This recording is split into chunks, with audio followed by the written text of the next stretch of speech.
So our mission at Action for Children is to help our young people in Northern Ireland thrive and have a safe and happy childhood. So we do that through a range of different services, and we also engage with policymakers and with our colleagues across the children's and other sectors to campaign for sustainable, positive change. The major challenge, of course, this past year was dealing with the pandemic and the lockdown. So we have definitely a much heavier focus on virtual service delivery. We were fortunate that Action for Children went through a technology transformation in the past few years, so we were able to adapt our services quite quickly. So we've been able to keep all our services operating through the past year, although, like the data shows us, we're very worried that virtual services don't suit everybody's needs.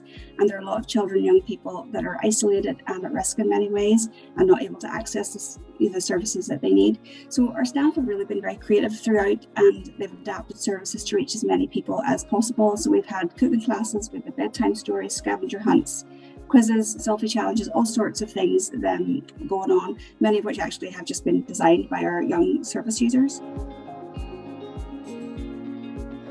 So I think in terms of key learnings, what we have learned is that we can do amazing things when faced with adversity. It's been an incredibly challenging time for us and for organisations across the sector.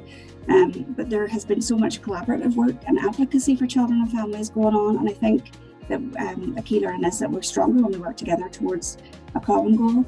And I think also that I have learned, and you alluded to this, is that investing in well-being starts within our own organisations and with our own staff.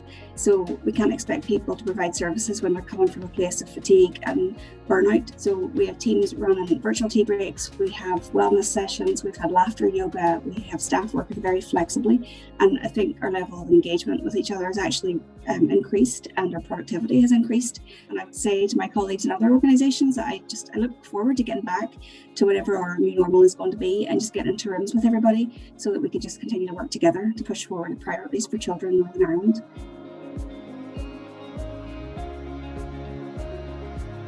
I launched Adams Camp in 2016. It's a residential. It was originally a residential from America that I attended with my daughter and my family. My daughter Rose is on the autism spectrum, so I brought it over here. We bring therapists, volunteers and families together in one setting, and our residentials last for a week.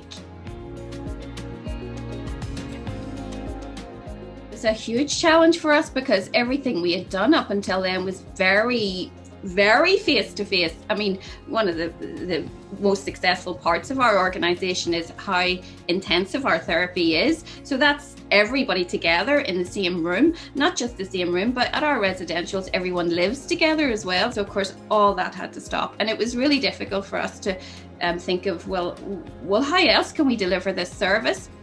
The other thing that really impacted us last year was our fundraising events. So we do fundraise all year round, and a lot of our fundraising events were things like in restaurants and pubs, cinemas, bucket collections, at theatres. That was a whole funding stream just gone overnight. So yeah, again, we had to just think creatively and think, how can we do our fundraising events online, just everything remotely then.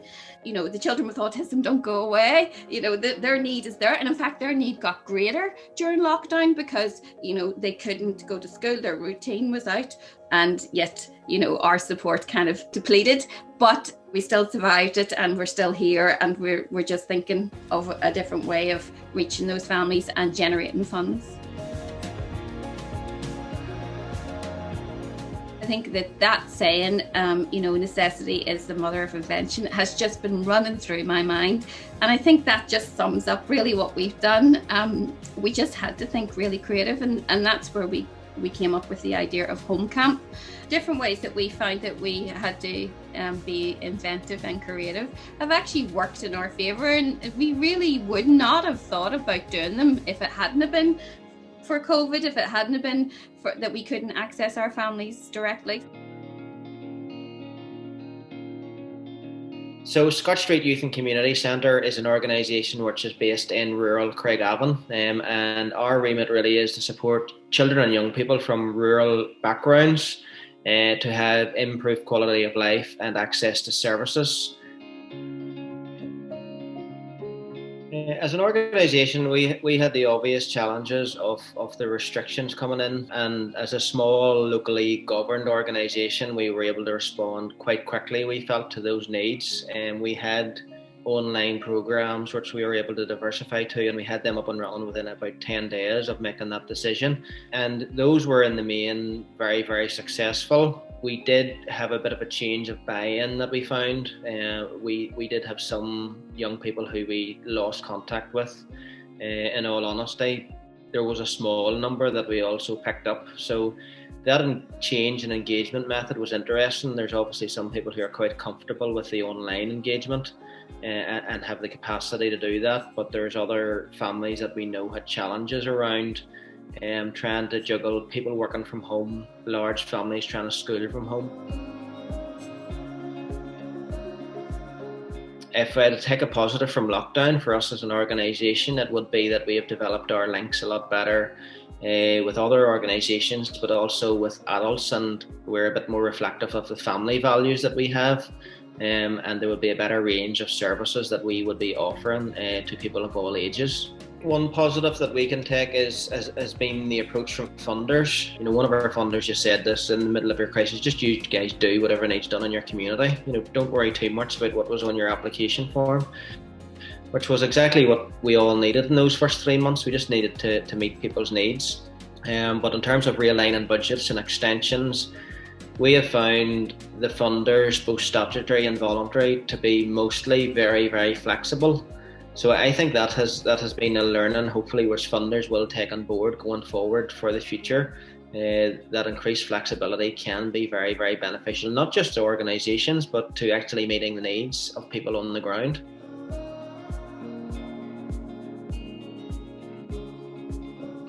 Well, Max has been on the go since 1990. And we provide a range of services for children and young people. Well, obviously, I suppose the key difference is, look, I'm talking to you on Zoom, and the use of technology has been, oh my God, mammoth in relation to what we did prior to COVID and what we're doing now. And it has been brilliant, because I don't know how organisations actually would have continued to get on and do their work without it. So we've kind of thrived in Zoom in an odd way, and survived in another odd way, if you know what I mean. So I wouldn't want this to be the way of the future. I don't want to always live my life in a Zoom bubble on a Zoom screen. But, you know, we've been really adapted. I think, like lots of organisations, we've adapted really well, and we've made the best of technology as it's come to us. Some of our young people have thrived in the online world. So kids who wouldn't normally have come to our groups find it really comfortable and comforting to be in a group where they can put their camera off and have thrived within that online community. So whilst the face-to-face contact is paramount, it's an addition. I think Zoom is now becoming an addition to our lives and how we work with children and young people.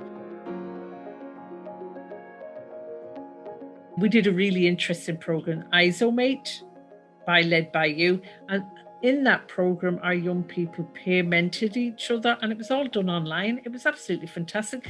We probably wouldn't have done that outside the pandemic. We wouldn't have got our act together probably to do that kind of an event, a technological event online. And our young people thrived in that, doing that 6-8 week program.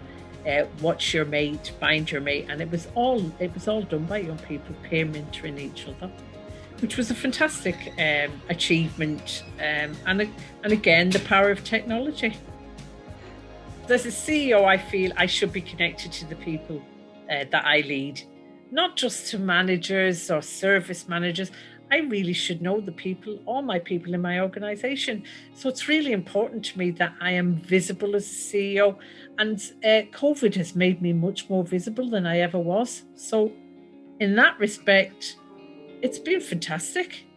I am more visible, I feel, in my organisation because of COVID. Isn't that ironic?